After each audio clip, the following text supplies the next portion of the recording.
didn't get to talk about last week about the F-35 going missing.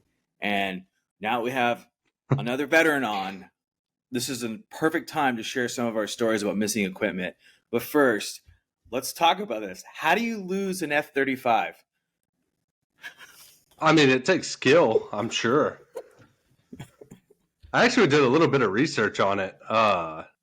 It makes sense from what I was reading. Apparently, this guy got ejected because something was going wrong inside the F-35.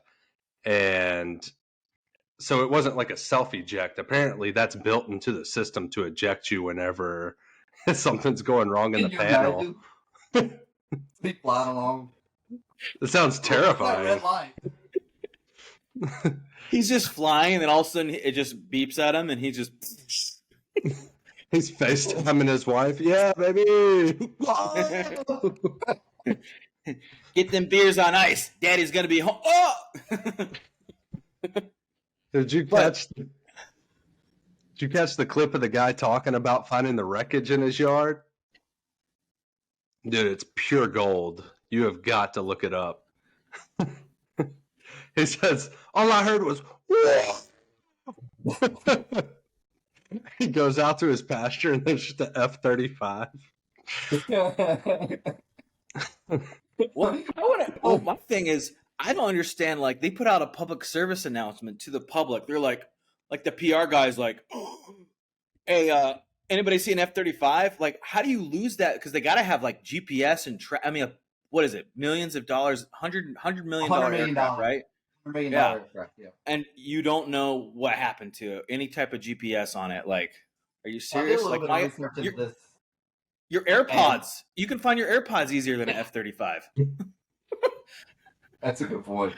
So apparently it has like an internal tracker in it, but for some reason it was turned off.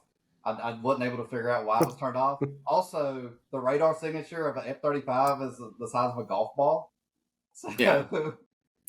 Like, I get the radar part. Like, it would be easier to fly a plane over, like in a crisscross pattern, or drones over the crisscross pattern and spot it with your eyes than to find it with radar, apparently.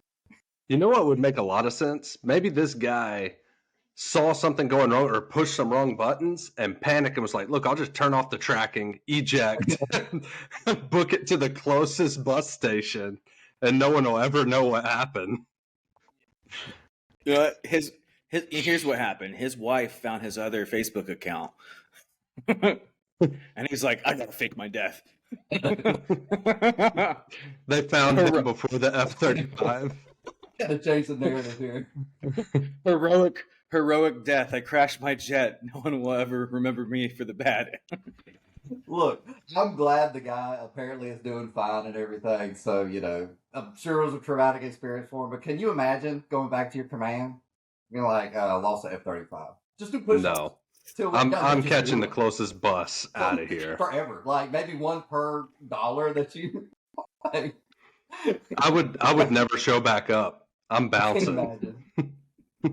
If I lose that, no offense, we're talking about. I mean, if I lost my M4, I would probably hide out for at least a week, much less a jet.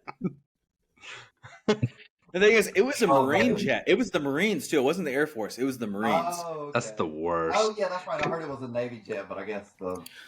Well, could you imagine just being in the box or like in the field and you lose an LMTV? I mean, what are you gonna tell everybody? Well, what happened was.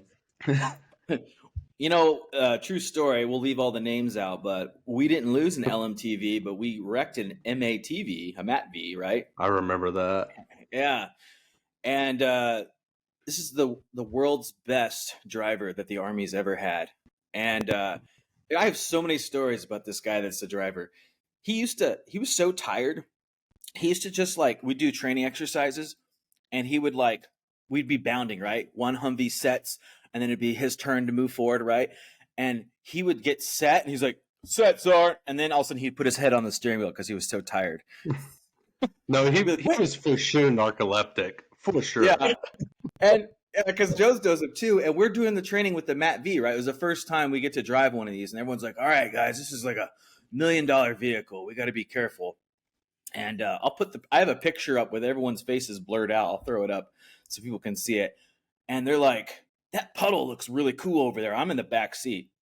And all of a sudden, the TC's like, yeah, let's do it. And I'm thinking, it sounded like a good idea, but I knew who was driving. And I was like, next thing you know, we go into this giant puddle, and the puddle ended up being taller than the vehicle, essentially. It was like almost to the very top of the vehicle. And so all of a sudden, water just starts pouring in. And I was like, oh my gosh, I'm going to drown in this vehicle. And I was like, we can't go out the sides. We got to go out the hatch. And everyone's like, oh, get the hatch open. And finally we got the hatch open. And I was like, get out. I want to be the last guy. I was like, get out, guy. Everyone got out. And then we got out and everyone's taking pictures. And I'm like, there's a picture of me going like this, and the last one out. And I'm like, woo! It was pretty epic. Hey, Adam, let's introduce yourself. Tell everyone who you are and how you know us. Yeah, my name's Adam McKithern. I was in the Army starting in 2010. I know Josh, actually, it's going to be weird, everybody hearing me call him Josh, but I've known him for like 20 years. We went to school together, and we joined the military at about the same time. But in the Army, Cab Scout, went to Korea right out of basic training, spent a year there, so that was interesting. Then I went to the 101st Airborne, deployed from the 101st to Afghanistan in 2012 to RC East. So I was way up in the mountains there, right on the Pakistani border. And then I got back and got out of the Army. I went to college, used my GI Bill, which is really smart. If anybody hasn't used theirs yet, definitely, free college. Come on. And you get paid. You get a housing allowance and a book stipend. You get a book. If you're short, you buy used books. You find them on Amazon, and then you pocket the rest. Yeah, no, I had a job when I started college because I'm like, I guess this is what normal people do. They get out of the Army and they get jobs. And so about like 2 years in, or a year in, I'm like, man, I don't need this job. I'd use my deployment money to buy like a little, what I call a shack. It's like a 14 by 40 portable building that I remodeled and lived in my parents' woods. So I was totally self-sufficient. My bills, like, nothing, right? I paid cash for my truck when I got back from Korea, so I basically had a phone bill and, like, a cable bill. I'm like, yeah, I'm just not Can't beat that. I'm going to live off the housing allowance. But anyway, I got a 4-year degree in Geographic Information Science. And okay. I work GIS, right? Yep, GIS. Okay. Yep. So you fly drones, don't you? Sometimes, yeah. I mean, I have one. That's not kind of the primary thing that I do.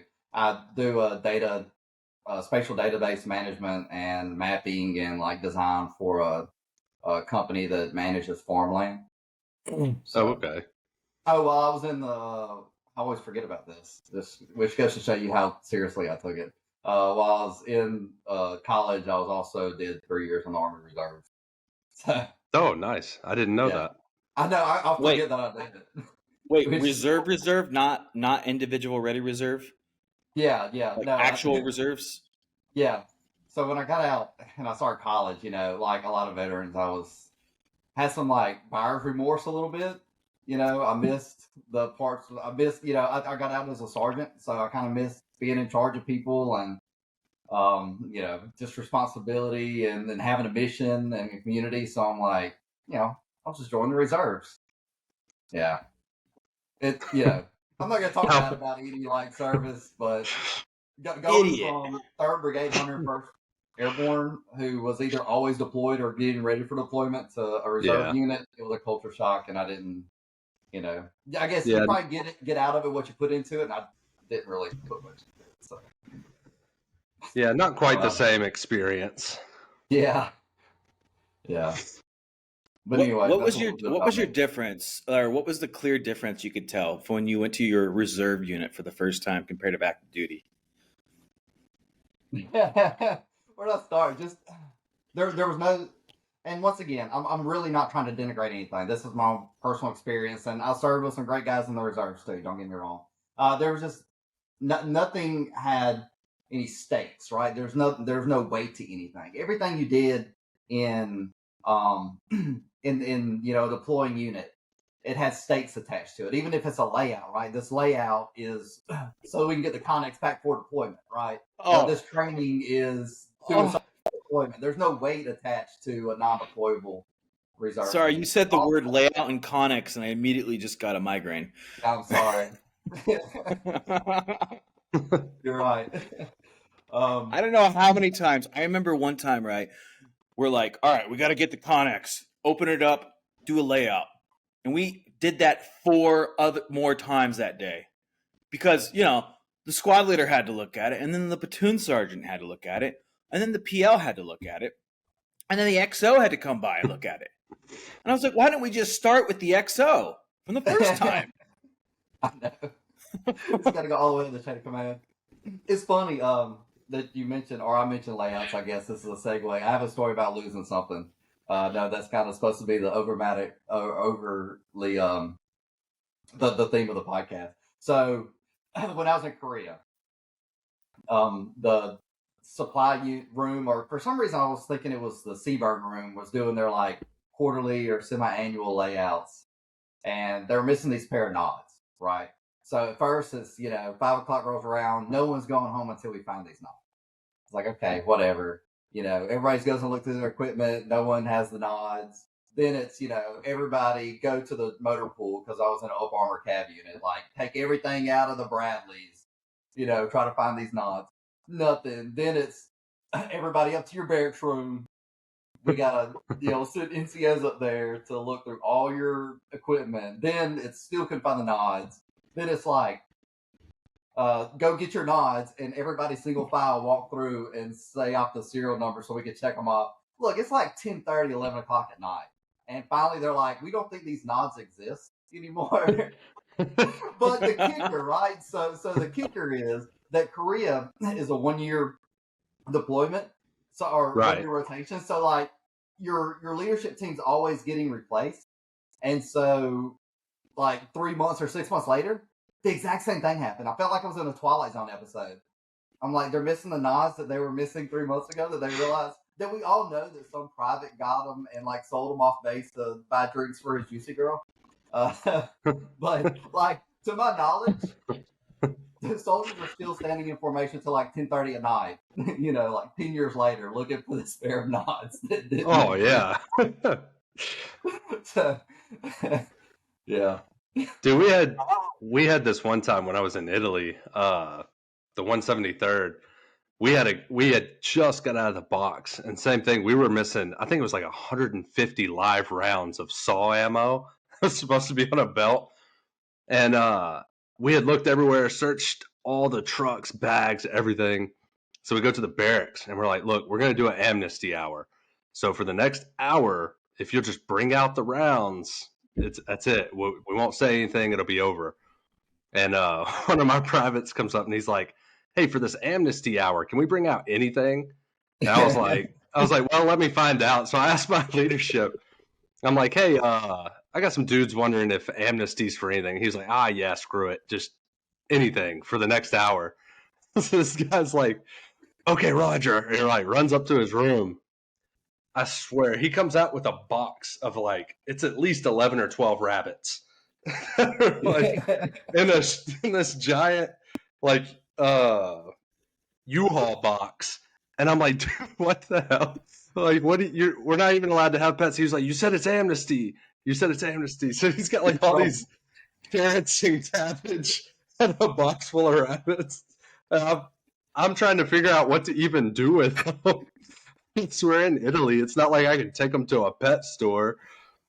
So we have to go find this cornfield to let loose these random rabbits. Dude, it was wild. Like, why are there rabbits eating all of my crop? Yeah.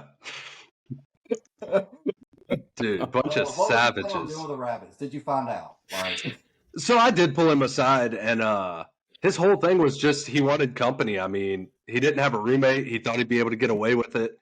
He had been keeping them in his closet for a couple months. It's just... Yeah, I mean, it is sad, but I could just picture him drinking and petting 12 rabbits. He's like, I really don't want to give them up, but since it's amnesty hour, here's my bunnies. Yeah, it's like, You're well, it's a get out of jail free card. You're expecting like you're expecting something worse, like drugs or paraphernalia, and it's this guy's he's got just bunnies. Dude, we found some crazy stuff, and they'll let it go. I remember this was on my first deployment. Coming back, they do the whole CIF. I think that's the proper term for it when you're coming out and they go through all your crap. And this was the second one, so I don't know how it even made it this far. We dump all our green duffels, and they're going around checking everybody's stuff. And one of the dudes comes by one of my, not even my privates, but one of the privates in the company, and he's just picking random crap up, just making the hour go by, and picks up a pair of socks that weigh like 6 pounds. And he's like, what? This dude had taken 3 grenades and put them in a sock and rolled them up. You know how you do the military roll on socks? So 3 of his socks had live grenades in them, man. He was trying to get back to country. But they didn't even do anything about it. They just took them and they were like, hey, man, you can't have grenades. He was like, oh, my bad. Go up 5 minutes late for formation, and it's like, do push-ups till you die, right? Yeah. Grenades. Just get in the front winning rest position. Just live there. Oh yeah, man, dude. Losing expensive things in the military is very commonplace. And then what's the thing is, right? You have 2-week lockdown, right? Unless they find it, you're locked down for 2 weeks if you can't find it automatically, and it's like you have to sleep at the company, right? And then they escort you down, because I think it happened to us. We slept up there for 3 days. Yeah. And you got to sleep up at your company, and they'll escort you down like prisoners to go shower. Like, can we go change our socks and our underwear, please? Yeah, go ahead and take them down so they can shower. You know, and we're just in our like a chain gang, just walking. Everyone's like, "Oh, look at these guys! They're extra miserable. What's wrong with them? We lost something." Yeah. That time though, that was down at Fort Polk. That was 4-pack 15s, and after like the 3rd day, they found them on the Leesville eBay for sale page. Is that what happened? Yeah, somebody had snagged them and sold them already. Jeez, did they get them back? I have no idea. Probably not. I mean, they're not going to pay what they're worth. There's all a first sergeant bidding. He's like, let me get these back. Yeah. Wait, why should I'm just so terrified of losing anything. It's like, so speaking of P-15s, right? For anybody who's watching this is still in service or like about to go in, just tie everything down. 550 cord, gut it, tie it as tight as you can. Everything tied down. I remember being over in country, right? And I'd have this, I was living in a hooch that was like 4 foot by 4 foot square, whatever it was, made out of plywood. And terrified that I didn't have, like, laying there about to fall asleep and like shooting bolts up right in my bed and be like, where's my M4? It's like 6 inches from the side of my head. I'm like, I gotta touch it. Okay, it's like a teddy bear right now. I'm gonna sleep. It's crazy because they mess with you when you're a private so much, because if you leave your rifle or anything. But it was so bad that my E4 Mafia would try to take it from me while I was sleeping. And I fell asleep with it in my arms, and they literally pulled it out of my arms while I was sleeping. And then like, you lost your rifle. And I was like, no, it's right. Oh, it's not. Yeah, it's funny. But the 550 cord, that's the thing that confuses me is it's like SOP. Everything is always tied down. Like that was literally like 101. All right, Take your weapon out. Everyone check your ACOG is tied down to your rifle, your PEC 15's tied down, and then your nods. They always taught me to have a 550 loop, and then you would put it in your canteen pouch. I would have it in my canteen pouch all the time, tied down in there, and I was I'm like, how do you lose that? And it's always that one soldier, right? That one guy. I had them somehow like attached to my Rhino mount too. Yeah, we did too. Tied to the side. My Rhino mount. Yep. Which is all well and good until like your nods actually do fall off for some reason. Like you fall, because you have no depth perception, you fall and face plant, and you get up and your knobs are like dangling down like this. It's about like that. Walking at nighttime was the hardest thing for me. I didn't get a lot of good training until my platoon sergeant realized that I didn't needed training walking at nighttime. But so my first time, right, going out to the fields, right, I'm like, I would just walk and I would literally just face plant as soon as I hit a branch. Like, right, I'd just be walking, all of a sudden just trip and then boom. And the platoon's like, damn, who's making all that noise? I'm like, sorry, I fell down. And then it would happen again. He's like, let's have some noise discipline over here. And I'm like, I can't walk at nighttime. Like, what's going on? Why is this so difficult? And finally, he's like, Private Gillum, get over here. And he's like, you suck at walking at night. And I was like, yeah, I do, Sergeant. He's like, I'm gonna teach you. And literally, he taught me to walk, heel to toe and feel things out. And now I'm like, oh my gosh, this is so much easier. But like until then, I literally. I didn't know the night. I had literally just face plant every time, like just branch, bam, branch, bam, and it's damn it. See, I thought that was going to go a different direction because I remember how I was learning. So I had the cool guy, like the one that comes down instead of the double. Oh, you didn't have the 7 Bravos? The 7 Bravos were the Splinter Cells ones, right? And I was in country. It was like my first week there, and they made me ammo bearer for the 240. So I've got like 70 pounds of crap, the tripod, the barrels, everything in my bag. I'm a little bitty guy, and we go on a night mission. We're going to set up Overwatch. And I'm like going up this huge ridge line, so that we can set up Overwatch on this little road where they've been digging IEDs. And it's like my first time walking with these nods, so depth perception's off. I'm slipping and sliding. And my team leader turns around and he like comes up to me. He's like, what's going on, man? And I'm like, dude, I'm having trouble seeing. And he was like, what, you don't know how to fucking walk? I was like, I guess not. Like, I'm on the side of this ridge and he just does like this. I was like, dude, all the way back down to the bottom of this ridge line. Freaking, they set up. It took me 45 minutes to walk back up to where we were just because I couldn't see properly. Oh, you're going to learn how to walk up a ridge. Yeah. It's like, please.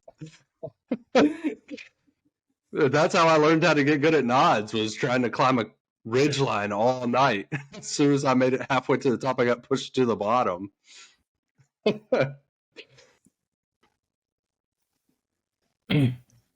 But that unit was wild. I remember we had somebody lose a Pac 15 in the field in Germany, and they made our whole company get in the prone, all about 5 meters apart, stretched out across this field, and belly crawl across the entire field until we found them. Wow. It was miserable. Yeah, we found them. Some dude was doing his, I'm up, he sees me, I'm down, and they fell out of his pocket. There they are. Yeah, just hours of belly crawling. That's awful. That's plain Why awful. do they always make the smallest guys the ammo bear for the 240? Their excuse was to make me stronger, but it didn't work. I think it's did not funny. work. I think it all comes down to humor. Like, I think it basically trying to carry pounds and pounds of ammo and tripods. Oh, for sure. It's definitely a basic training thing too. Like in basic training, they would always give like the little guy the 240 Bravo or the Saul. I remember we had this guy. He was this short little dude. Like I swear he was like 5 foot nothing. And this guy was so awful. He wouldn't wash his clothes, so he smelled all the time. And they would give him the 240, and he smelled so bad. And one time they're doing a locker inspection, and they found all of his clothes just all dirty. And they're like, "Why do you smell so bad?" And this guy, and he was like, he had no explanation. He was like, "Wash your clothes." And he, like, they didn't even want to smoke him. I don't even want to make you stink worse. Like, you're just awful. And he was so It's a bad. good plan.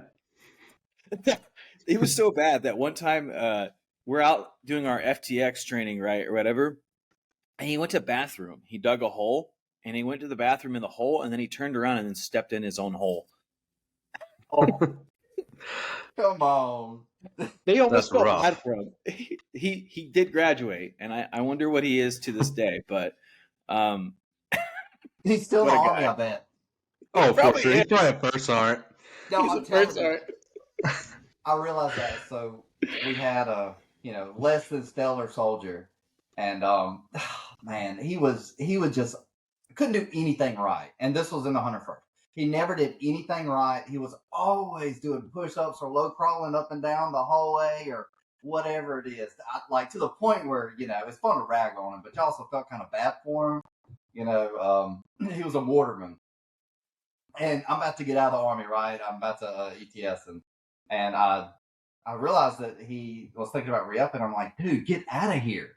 Like, your life is a living hell. Please, just like get out. What are you doing? What are you thinking? He goes, what am I going to do on the outside? I know I'm too dumb to do anything. And then I had that realization. I got to thinking about like all the leadership that I've had in my time in. I'm like, how many of them just realized that what was This is it. outside was worse than what was inside? This is it. I think there's a lot of them. Yeah, there's probably a lot that they were like, There's look, a dude, lot. if I just let these guys mock and harass me for 8 years, I'll be in a leadership position. Yeah. You can be an idiot and get up to E6 easily in the army. All you got to Yeah, do is for sure. kiss. All you got to do is pass PT test and kiss ass. That's all you got to do. Boom, E6. If you can run, at least in like combat arms units, I'm sure it was the same in the infantry as it was as a scout. It's like, oh, Sergeant John Doe can score 300 on his PT test. Yeah. Stellar soldier. Meanwhile, Oh, yeah. That's all it takes. buying a new Camaro at insane interest rates. Bringing strippers back to the barracks. Can't show up on time. Yeah, it doesn't matter how dumb a person is, but if they're like, "Oh, he's got a 300 PT test," that guy's. Let's do green to That's gold. high Let's get this guy. Let's get this guy an officer. Exactly. Just curious about the Cav Scouts. Are y'all's firing teams the same as infantry? So you have the same setup? We're tiny. So I deployed. My platoon was 17 guys, I think. Okay. So Okay. we were very small. I was a team leader, a grenadier, and a radio guy. So everybody does like multiple jobs. And the kicker is that we were in the KG Pass, so the main MSR between the coast and Gardez, and like I said, RCEs. And so that was our area of operations, right? That was our AO. But we were a scout. We were just a scout troop in a combat outpost, right? Little bitty cops. But we were basically, running infantry style missions. We would do a lot of scout stuff. We do a lot of OPs and LPs and stuff like that. But we were doing infantry missions, but with like half or a third of the guys. And so, we would grab, mortarmen to come along with us or extra medics or something if the mission called for it. But no, we were a lot smaller. So just so me and Jones can learn more because we're curious. So like in an infantry squad, right? We got at least in a light infantry company because I've never been in a different one, but we have we have our platoon, and then we had what 3 squads and a weapons squad, and then in the squad we had a fire team which was 9 people. It would be a squad leader, 2 team leaders, and then you have your automatic 2 saw gunners, 2 grenadiers, and 2 riflemen. So 9 people. How was yours set up? And was yours 17 small just because you guys were understaffed, or was that standard operating procedures? Or I'm just curious. I just want to know. A little bit of both. So, within my fire team, we were kind of set up the same. So you'd have your platoon, like I said, about 17 guys. It might have been 18. I can't remember. But within that, you had 2 squads, and led by each 6 squad leaders. And then within the squad, there was 2 fire teams. So I was a sergeant. I was an E5. I was a fire team leader. But I only had 3 guys on my fire team. So, like I said, Okay. about a third the size. And we were that small partly because scout units are just smaller than infantry units, and partly because our leadership was very selective about who they took over. Unless you were trusted, you weren't coming, right? Because in a unit that small, you really have to be able to trust the guys around you to do their job and their secondary job and their tertiary job. So we were very selective, and I think it worked out for us. I would rather deploy with, and I think y'all would agree with this. I'd rather be in combat with less guys that I trusted than more guys, and maybe didn't have as many responsibilities, but I couldn't trust them when it hit the fan. For sure. Did you have any as a scout? Did you have any of the cool guy weapons like a 50 cal or any of the like nice sniper rifles? Not the machine gun. Like No, Maldus. By the way, I wanted to bring that up. Let's see. This year is the 100-year anniversary of the Maldus. I just read oh, I that. didn't know that. Yeah, I know. So happy birthday! Isn't that crazy? And for the benefit of the audience, the Maldus is the M2 machine gun, 50 cal machine gun that's been in service for with it's the minimal oldest weapon. It's the oldest weapon still in existence. The only change they did in 1 year is they finally made the bore, right. They attached it finally, and so you didn't have to do so you didn't have to do like your headspace and timing. Headspace and timing on it. They actually came attached. That was the only change they've done in like 100 years, and that happened at the end of my deployment. They're like, "Hey, they're gonna finally have 50 cals put together, or whatever it's called." I was like, "What?" Happy birthday, we had one Maldus. deployment. No, it's kind of sad. I like doing the headspace and timing. See, the bad thing. So I was in a heavy weapons company when I first got in, and so we did, all the, the 50 cals, the Mark 19 grenade launchers, and the heavy weapons companies would get attached to the line infantry companies to be their kind of like heavy weapons support, right? And then I got moved to a line company, and when we went on a deployment, because I had this knowledge of doing all that, every Saturday, they called it Sucky Saturdays. They're like, Gillum, grab someone to check all the weapons. And I'd go up and I'd do headspace and timing on every 50 cal because I was the guy that I was one of the few peoples in our squad that of the Joes that knew how to do all that stuff. So like I was always doing headspace and timing every Saturday. I was like, oh, I don't miss that. I'd rather do that all day or all morning than set radios up. Yeah, I can agree with that. That's true. Pill radios. Well, the worst thing was the Mark 19. The Mark 19 I love the Mark worst 19. thing. See, I love the Mark 19 too. The Mark 19's like this big. It's like, once you fire it, but like the whole setting it up, maintaining it, clearing a malfunction on it, disassembling it, putting it back together. That was like the worst thing ever. And then you have to have the special lubricant. And I dare not. It was called Monkey. Yeah. And I don't want to say it, and we get downranked on YouTube. But everything why does everything in the military's got to have some like sexual derogatory term, like or like I don't know how to describe it to people. It'd be like I was telling my boss one time, I was like, or she was asking me about my machine gun stuff, and I was like, yeah, we have these, and I'm like, I don't know how else to put it, but the pouches. I'll just say the pouches that hold our ammo. That's probably what we should call them, but we didn't call them that. Or the attachment for gas cans that like help you fill up. I was explaining that the other day to one of my guys who was one of the guys I work with now. That's funny. I explained it just a few weeks ago to somebody. I saw one and I was like, whoa, I didn't see one of those in a long time. And if you haven't served, you have no idea what we're talking about. But no, it's not baseball for those who did. Reach out, we'll tell you. No, they But back to your original question. No, we didn't have any like Bear 50 cals or anything. We had an EOC unit that did. But we did have like a little small platoon marksman's rifle. I can't remember what. Did he carry a Mark 14? It's not like a 7.62, I think. And we didn't have 240s. We had a 240 that was for up armor mission where we bring out the MRAP to the Matvies. But if we were for our dismounts or if we were doing a dismounted mission, I don't know if that's what infantry calls as well mounted and dismounted. Maybe that's just a cav No, we thing. do. No, we do. Walking everywhere. Yeah. Oh yeah. So y'all Yeah. took it from the calves. Okay, I got you. Or what we would do is we would so do we a have, mounted. Oh, sorry. No, I was just gonna say we had like smaller 7.62 machine guns, but I can't for the life of me remember Mark 48. M14s, Mark 14s. Mark 14s, was that it? Okay, yeah. Yeah, the sniper rifle is 7.62. We weren't. Was it an SR-22? What about an SR-22? What was that? I remember one of our squad leaders had that. We had the new grenade launchers. No, it's the 120. M320 from under your M4. M320. They open to the side. I can't remember what the nomenclature was. M320, right?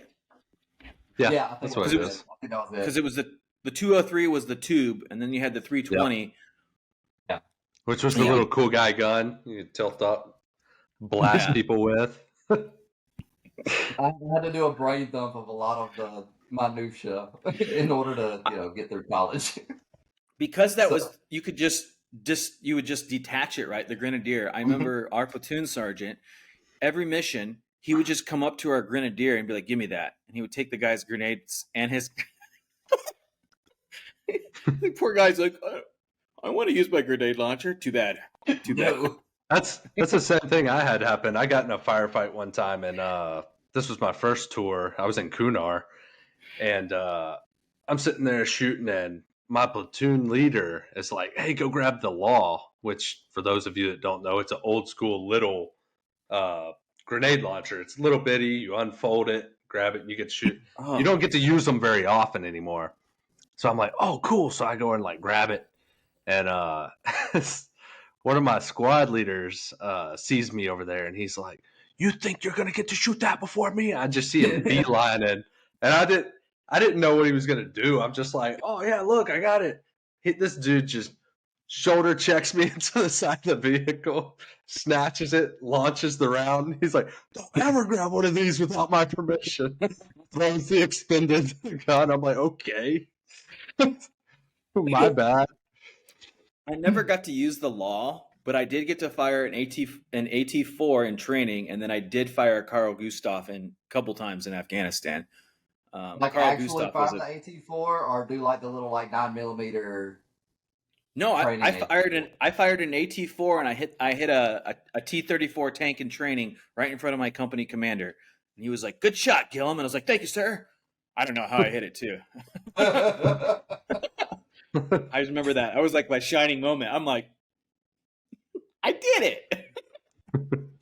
So I was really good friends with the armorer on deployment on a little combat outpost, and he's like, "Hey, Mac, we got a whole like shelf of grenades that are about to, be not good anymore, like out of date. I didn't know that grenades had like a best if used by date, but apparently these ones they were, getting close to it." He goes, "You want to go up to the top of our combat outpost was kind of in a bowl, and so we had kind of a range up at the top." He goes, "You want to come up to the top of the range and throw grenades off the side of the mountain with me and First Sergeant?"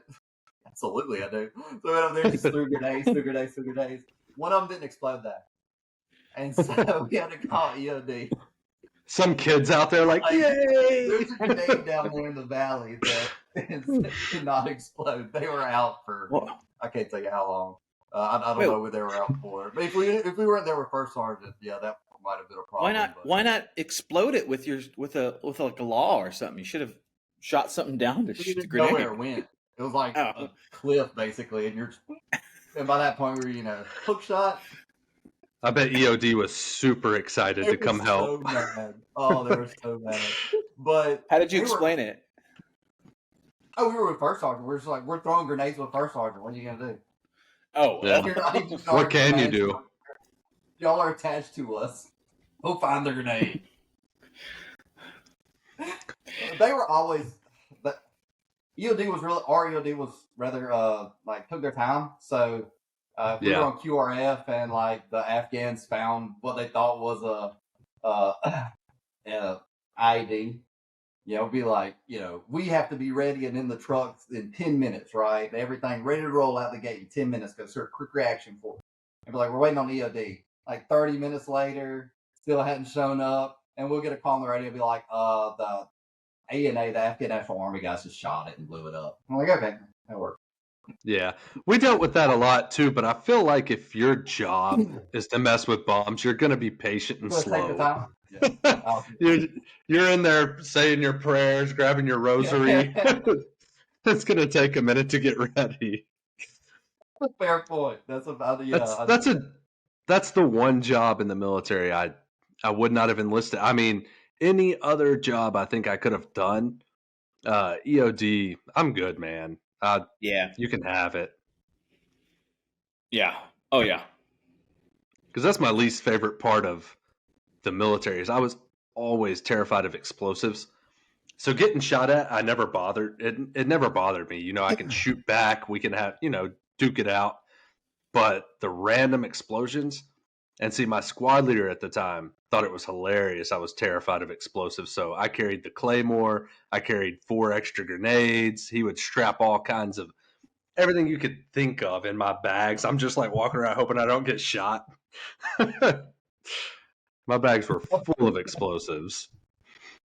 Oh my goodness, man. that's so typical. I wouldn't have expected it any other way. No. And for those of you that think it'll help you get over your fears, it doesn't. It ingrains them. Yeah, it amplifies it. And the real heroes are the dogs with the EOD guys. Those dogs were. Oh yeah. We had one. We had I think like a Belgian Malwar, whatever. That's what we had too. Named Sanny, and so we take her down, or him actually, take him down to where we parked the trucks was also the LMZ where like the helicopters came in, and so we'd be down there and we'd be throwing the ball, and next thing you know, helicopters coming. It's like, come on, Sandy, hurry up! The helicopters coming. But ours always made me nervous. It looked like it was on crack, and the dude that handled it was the first thing he said to me was like, "Don't get between me and this dog when we're training because sometimes it doesn't stop." I was like, "What? What do you mean he doesn't stop?" I'll be honest with you. There was times when we didn't let Sandy out of the truck. Like that's probably not what the Army wants is for these things to become pets. But it's like I'm not gonna. We're in an MRAP. And plus, we're in the mountains of like eastern Afghanistan, so you can't bury like a huge IED down there. Like you get small IEDs that don't want to step on them. But if you're in an MRAP, most of the time you'll be fine. It's like I'm not going to put the dog out there. Oh, the V-shaped paw. Did you only have 2 of the MRAPs? No, we had 3 or 4. Okay. I was just curious since you had half the people if you also had half the Vics. Well, we have 4 trucks. So we have 4 trucks with a TC, a gunner, which I was a gunner when we were rolling mounted, a driver, and usually 2 dismounts all the time. But like I said, we bring a lot of like mortarmen with us, extra medics and stuff. So we'd usually roll mostly full trucks. Maybe 1 or 2 would be 1 or 2 seats empty in it, but it depended on the mission. And I heard you earlier say you were on a COP. Is that how your whole deployment was? Instead of a FOB, you were out on a small outpost? Yep, little combat outpost. They're called COP Wilderness, which is aptly named. That's over by the Pakistan border, isn't it? Yeah, it's right there. Yeah, I know where that's at. Right there on the border. So we have a lot, especially in springtime, we have a lot of cross traffic coming from Pakistan and Afghanistan. That reminds me, did you ever watch the movie they made about Cav Scouts? Do you know you guys are famous? I thought they only made movies about Marines and Spec Ops guys. I know. No, they actually made it. I watched it on the plane. You know how like airlines always have. I was like, you know what? I'm gonna watch this movie since I had time to kill. And it's got who's the guy from Pirates of the Caribbean? Yep. Not Johnny Depp, the other guy. Orlando Bloom. Orlando Bloom. Orlando Bloom's in it, and it's about this story about this combat outpost, and they get assaulted by a huge Taliban force, and it's this small Cav Scout unit, and they Is it have to like the hold off. beehive or like the bee's nest or something like that? Hornet's nest. I think it's called Outpost something. Is honestly Never what mind. it's called, but it's Because really they good. made Have you a ever? movie about the unit that I deployed with, but in the deployment before I got there. Like it was on July 4th, I think. They got in this huge firefight on Cop Sparrow, I think is what it was. And like they even had like JDAM drop, which is pretty impressive. Like it was Yeah, a it true is. to life kind of defend the Alamo type deal. But I think that was called like Hornet's Nest or something. I really I might thought be that was going to go a separate direction. I thought he was going to be like, I watched a movie about Cab Scouts. It's called You Suck. I was just waiting for the punchline. The movie's actually called The Outpost. Just The Outpost. Okay. It was in 2019. I watched it on the flight. It wasn't bad. I don't typically watch a lot of war movies, but I don't know. I don't know what was going on. I was on a really long flight, and it was like either that or The Pickle Man with Seth Rogen, and I was like, you know what? Yeah. I don't watch a ton of modern military, like anything basically past Vietnam. I'm like, I can take it or See, I don't leave it. even go that early. I just watch Gladiator on repeat. Oh, Wait, didn't we do that when we were in high school? Like we would watch Gladiator like every weekend or something. Dude, I still do. I watch it. That's my favorite movie. Such a good movie. But they're making a second. They're making a second one. You hear that? It's coming out. Yeah, No I've been way. doing that for like Seriously. 3 years now. Seriously, Gladiator 2 is expected. They're also making I Am Legend 2, which I love I Am Legend. But I'm serious. Gladiator 2 and the same director, Ridley Scott? Yeah, Ridley Scott. Gladiator 2 is expected to come out in 2024, and it's going to have Denzel Washington in it. And Pedro As Pascal. As Maximus, a prequel. Yeah. What was that war movie with Mark Wahlberg in it? With Marky Mark that came out? Lone Survivor? Yes.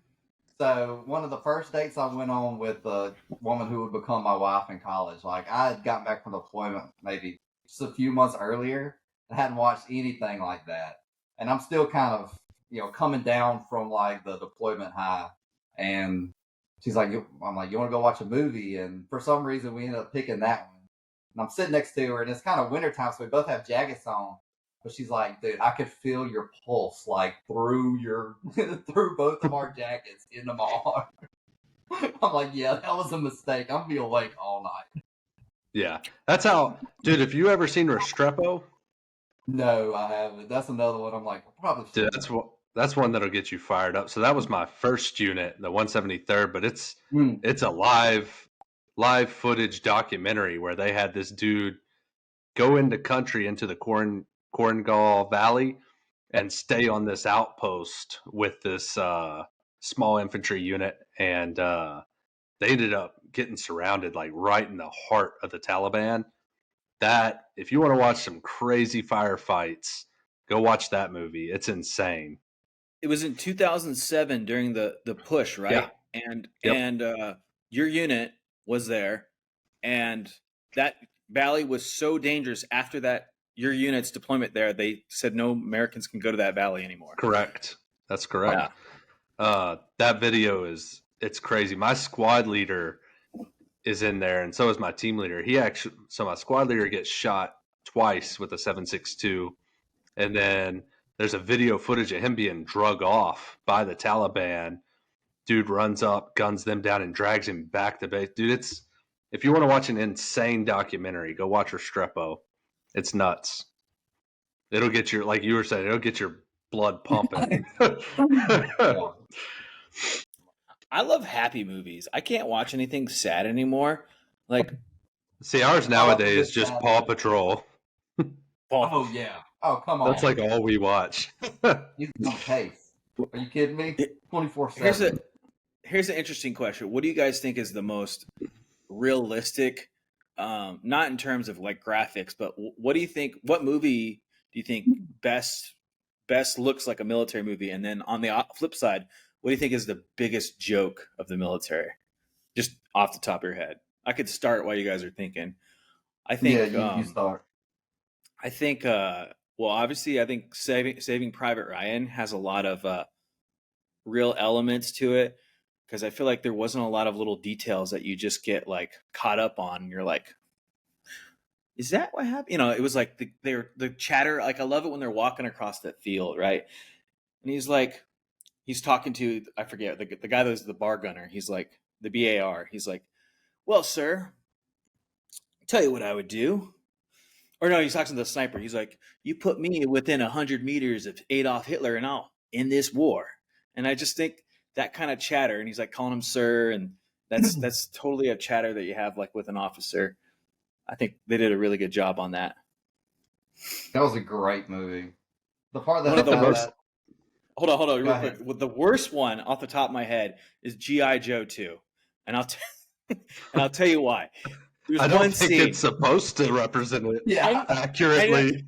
I know, but there's just one element in it that just drives me crazy, and it's The Rock hip firing a 50 cal machine gun. And here's the ticker. It's not saying he couldn't. I'm sure he can definitely hold that 50 cal, but there's no ammo belt feeding into the 50 cal. So I'm like, where are the rounds coming from? And I'm just watching it. I'm like, what is he shooting? He's just hip firing this 50 cal, but there's no belt into it. I'm like, what is going on here? It drove me crazy. Anyway, that's my 2. I don't know. Like, I don't watch a ton of military movies, and so it's kind of hard for me. I guess since we talked about it earlier, that Lone Survivor movie, I noticed like 2 or 3 things that were off about it. Like, for one thing, they walked way too close together when they were patrolling, and the Afghan villages were too neat and clean, and there wasn't enough like animal feces everywhere. But besides that, it was pretty solid. Like, they really captured the feel of like what it's like chaotic to be in a firefight. Not that I was in any firefights that were quite like that, thank God.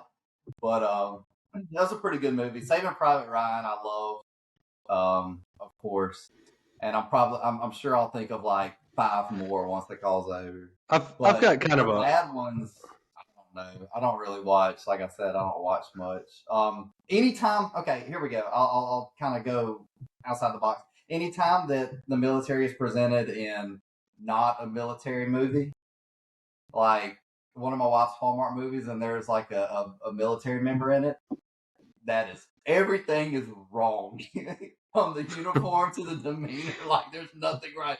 That's like a romantic lady's view of a soldier that has I no love bearing on the military. So I'll cop out and say that. I love it when they have the ACUs in All some the way movies, up, and the flaps are just like flapped out, or they have the neck thing up like this, the neck thing and you're like, is the kicker it for just me. drives me crazy. Like, fix your collar, dude. this one is kind of a funny one, but I'm going to say most accurate as far as movie is In the Army Now with Pauly Shore. And Oh I'll give God. you my reason is there are so many dudes that do that who join just to get the benefits and think that they'll never deploy. And they took all the funny stuff, like they go to basic and like shave them all bald. They give everybody the BCG so all their glasses look the exact same. I mean, it's pretty accurate as far as That a one. movie goes. What about worst? Worst is man, I don't watch a lot of them just because of how inaccurate they are. So I guess I'd probably say I'm trying to think of a modern one.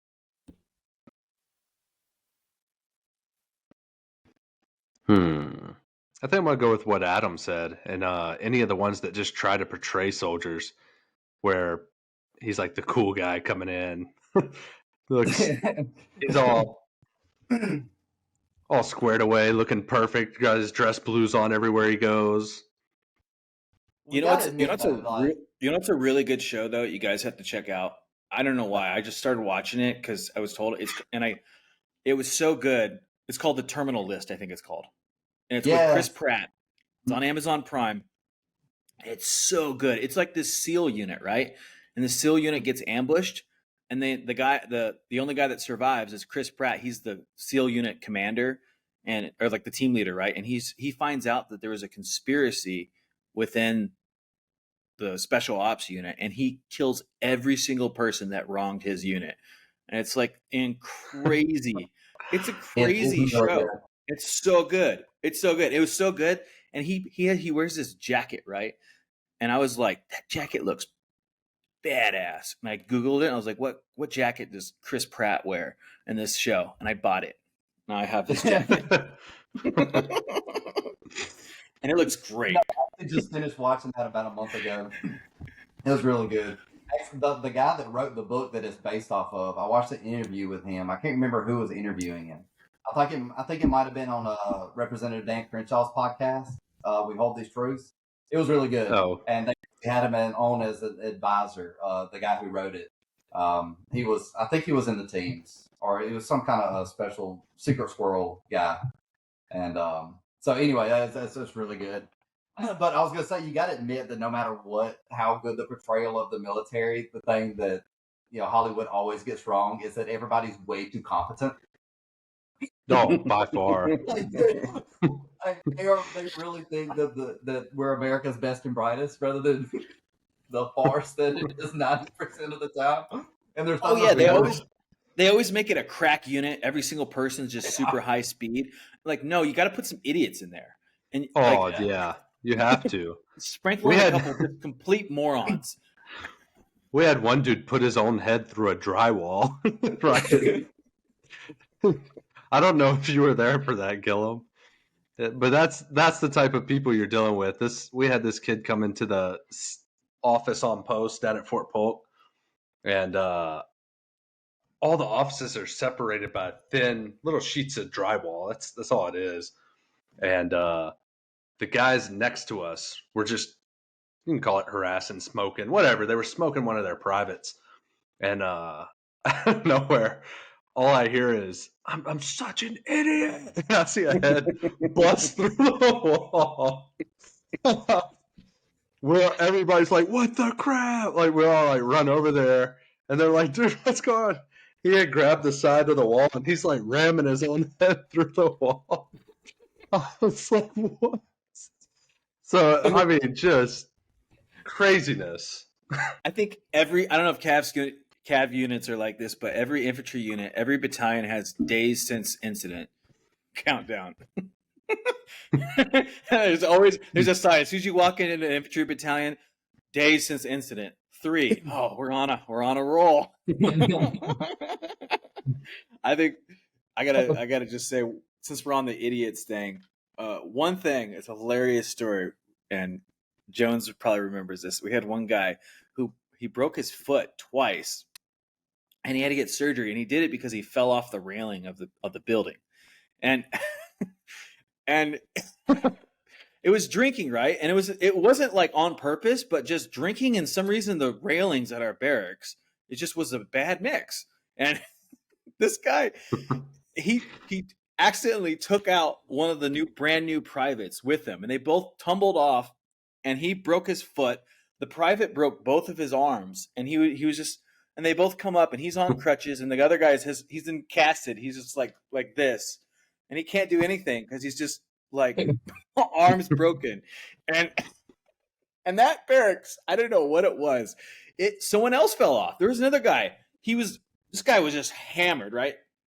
He came over from the other barracks. He went up to the 3rd floor, and has a speaker box, and he's playing "Wild for the Night" ASAP Rocky, and he's going do do do do do do, and then all of a sudden you hear him go whoa, and then all of a sudden do do do,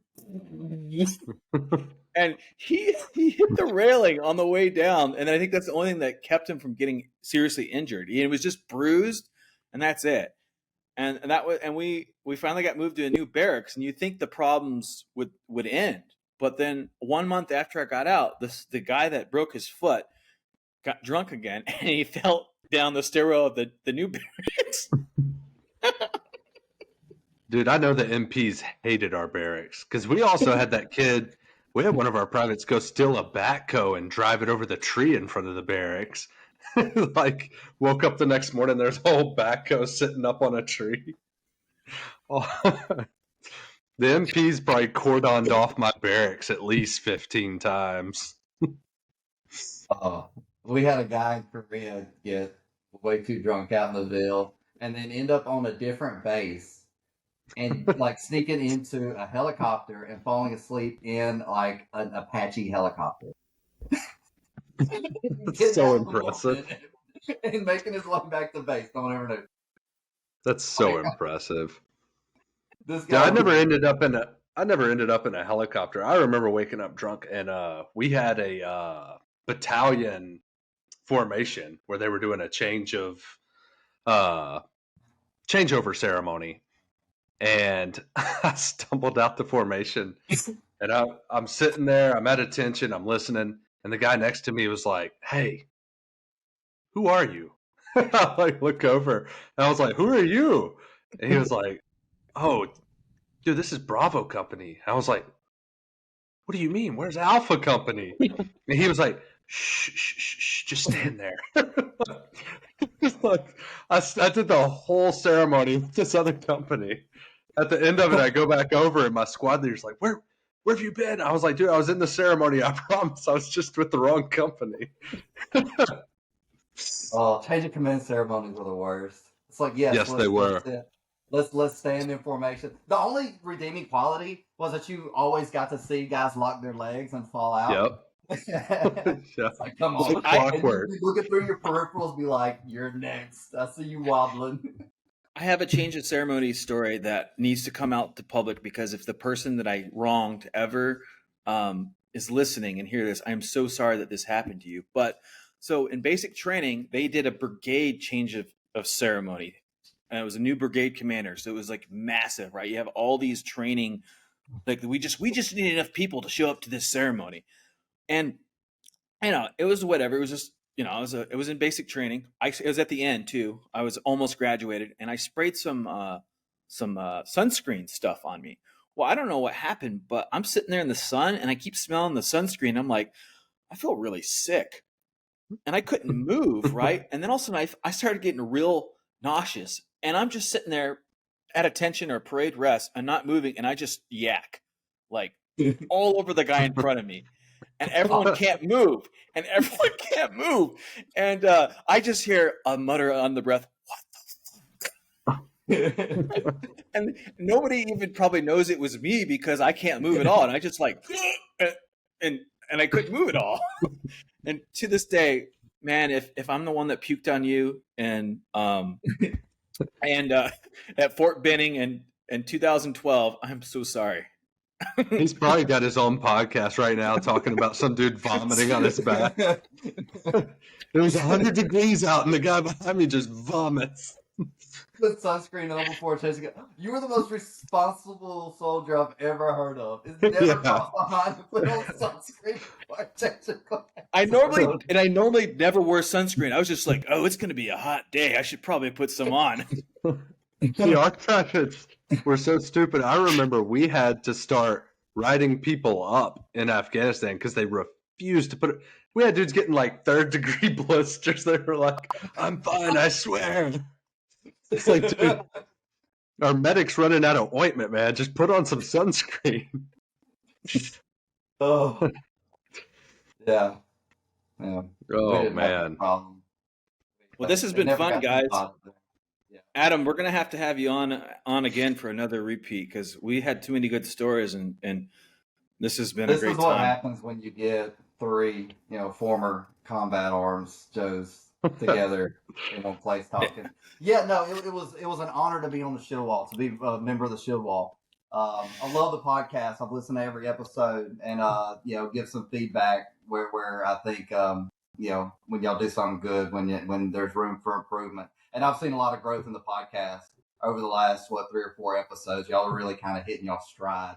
So I hope this doesn't push y'all too far back. I would like to come back on. But crash. Well, I think the one thing too is the connection that we miss, and I'm hoping like episodes like this we want to bring on just and hear people's stories, and it helps maybe reconnect the veteran community and help them reminisce and remember the good stuff and help cheer people up. I think because of the stories we had today, I think it just helps bring everyone like smiling back and remembering their stories. And we can't wait to have other veterans come on and just share their stories. We're excited to get different MOSs and different branches. We want to get Air Force, Navy, Marines. We want to hear their stories too. So it's going to be exciting. Next time we have you on too, I'd be curious to hear more about Korea because I never did get stationed there, but I'd like to know some of the differences from being stationed in the States because I was in Europe, but aside from like some other close countries acting up, it's not quite as much of a red threat as Korea being right on the border of North Korea. So I'd love to hear about all that. I'll tell you what I remember, and also you'll notice I'm in my church duds. I just got back from church. I wouldn't mind talking a little bit about how reintegrating in a religious community and rededicating my life to it kind of helped me to reintegrate into society after I got back from deployment. I'd love to talk about that as well. Mentioned it once. I think it's a really important part of reintegration, at least mine. So. No, I agree. I think it is too. I as well. I recently started going to church again too, and I think it really has helped me out. And of course, I would never put my beliefs in anyone, but I think having some kind of a spiritual growth is healthy for someone. However, whatever way they choose to do that, I think it's so healthy to that. We'll just have an episode where we debate religion. Yes. They'll love us. Well, it's time to pop smoke. Yeah, man. Have a good Sunday, Adam. It was good talking to you.